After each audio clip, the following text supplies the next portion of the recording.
I think I was about 12, 14, I don't remember. I was in class 3 or 4, and this was probably my first encounter with, abuse. I mean, I didn't know it was abuse at that point. I used to have a male teacher teaching a subject, and he used to call us to the front of the class, not us, just me, mostly just me, the front of the class, and he would slowly put his hand underneath my skirt and fondle me. And I was obviously like mighty embarrassed because mine was a co-ed school and there were guys sitting right in front of me.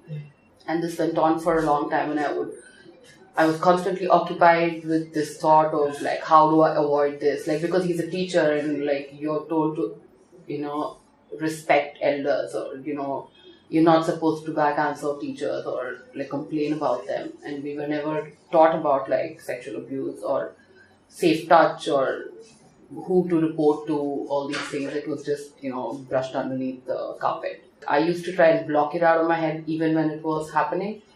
And that became a habit for me, because every other time that I was groped or abused as a child, my mind would just start blocking it, like, this is not happening to you. And ever since that, growing up, like many instances of like men taking advantage of me or people groping me in public places, and I would just be silent and not say anything because I was scared to go tell anybody. And most of these places were not even like private places, like in temples, in ashrams, like where there are like 100 people at any given time. I didn't even know who to trust, where to go. There was no safe place. Like every place is an imaginable place of abuse. Especially in India, where like women, the way they dress, everything comes under blame except for what the guy did.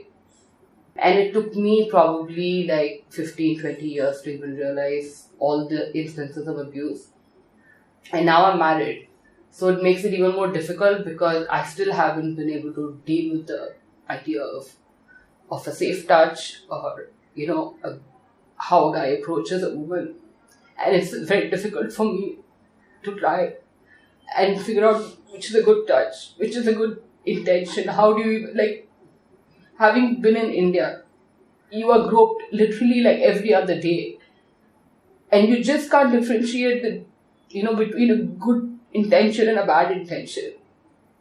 And I only wish I had known all of this like at a much younger age, so I would have been able to deal with it.